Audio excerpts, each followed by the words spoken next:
las tierras áridas y desoladas que se extienden al este del Mar Muerto, habitaba una civilización marcada por una sombra oscura, los moabitas. Su origen, envuelto en un eco de desesperación y un toque de lo prohibido, se remonta a una cueva donde el silencio era roto únicamente por el crujido del viento. Después de la catástrofe que destruyó Sodoma y Gomorra, Lot, el sobrino de Abraham, junto con sus 2 hijas, huyeron, refugiándose en una cueva apartada, creyendo que eran las últimas personas con vida en la tierra. Aisladas y sin esperanza, las hijas de Lot temieron que la extinción de su linaje fuera inevitable. Entonces, tomaron una decisión aterradora: engañar a su propio padre, haciéndolo que perdiera la conciencia con vino para aprovecharse de su vulnerabilidad y tener hijos con él.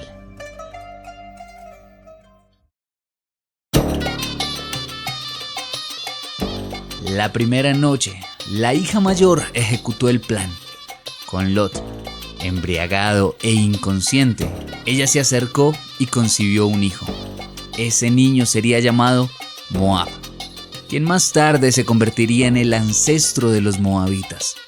La noche siguiente, la hija menor hizo lo mismo, dando lugar al nacimiento de Ben-Amí, quien se convertiría en el padre de los amonitas.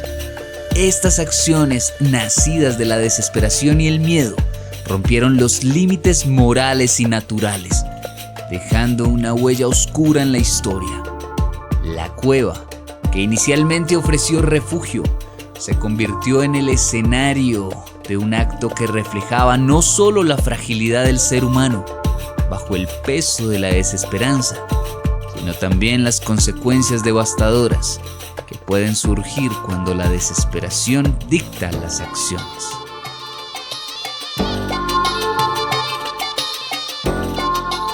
Los moabitas, como hijos de un origen turbio, crecieron en una tensión constante con los israelitas.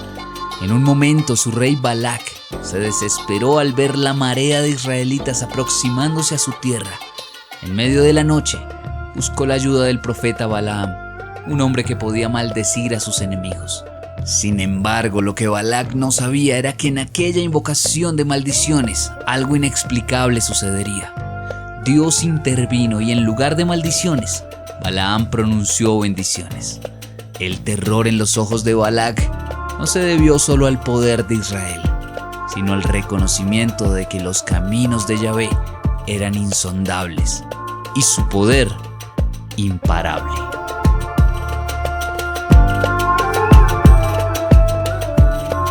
Pero el miedo no siempre convierte a los enemigos en aliados.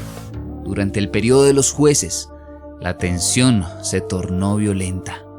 Eglón, el imponente rey de Moab, gobernó con mano dura sobre Israel por 18 largos años. En aquellos tiempos oscuros, el pueblo clamaba por liberación, y un juez llamado Ehud se alzó para enfrentar al tirano. Ehud, con astucia y frialdad, logró entrar en las cámaras privadas del rey y en un acto que bordeaba lo ritual y lo macabro, lo asesinó. Con un golpe preciso y certero, la opresión terminó abruptamente, pero los ecos de aquella noche resonaron en los corazones de ambos pueblos.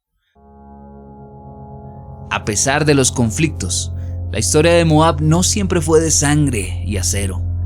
En una época donde las fronteras se desdibujaban y las alianzas se forjaban a través de vínculos más íntimos, surgió una figura inesperada: Ruth, la moabita. Su historia es casi un susurro entre los gritos de guerra. Abandonada en una tierra extraña, tras la muerte de su esposo israelita, Ruth mostró una lealtad inquebrantable a su suegra Noemí, una lealtad que resonó con las cuerdas del destino. Su fe y valentía la llevaron a convertirse en la bisabuela de David, el rey más amado de Israel.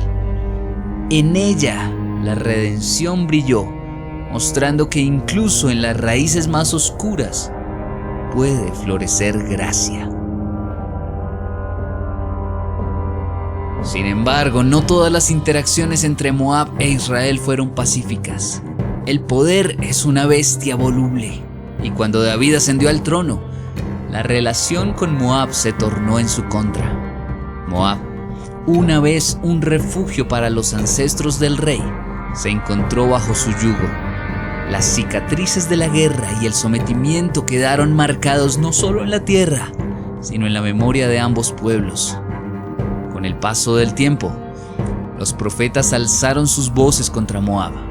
Isaías y Jeremías vieron la inevitable caída de este pueblo orgulloso, y sus palabras fueron como cuchillos, penetrando la arrogancia de los moabitas. Moab caerá, decían, no solo por su idolatría, sino por su persistente desafío a Dios. En un mundo donde los dioses eran caprichosos y vengativos, los moabitas ofrecían sacrificios a Quemos, su deidad principal. Entre sus prácticas más atroces estaba el sacrificio de un acto que no solo horrorizaba a los israelitas, sino que aseguraba la condena divina de Moab. Uno de los testimonios más inquietantes de la historia de Moab es la de Estela de Mesa, un artefacto que narra las victorias del rey Mesa sobre Israel. Este frío monolito de piedra, descubierto en 1868, es un eco de las antiguas batallas, un grito de orgullo y desafío grabado para la eternidad. Un grito de orgullo y desafío grabado para la eternidad. Sin embargo, detrás de cada victoria se esconde la sombra de la derrota futura, pues las profecías ya habían sellado el destino de Moab. El legado de los moabitas es un complejo entramado de conflicto, redención y juicio. Son tanto los antagonistas como los ejemplos de que el plan de Dios es más vasto y profundo de lo que cualquier nación pueda imaginar.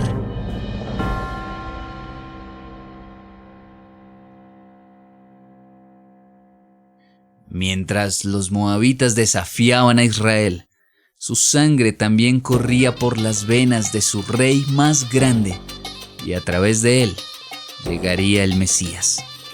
En esta encrucijada entre la oscuridad y la luz, entre el juicio y la gracia, los moabitas permanecen como un recordatorio de que la historia no es solo una sucesión de eventos, sino una danza entre lo divino y lo humano, entre la caída y la redención. Isaías 16:6.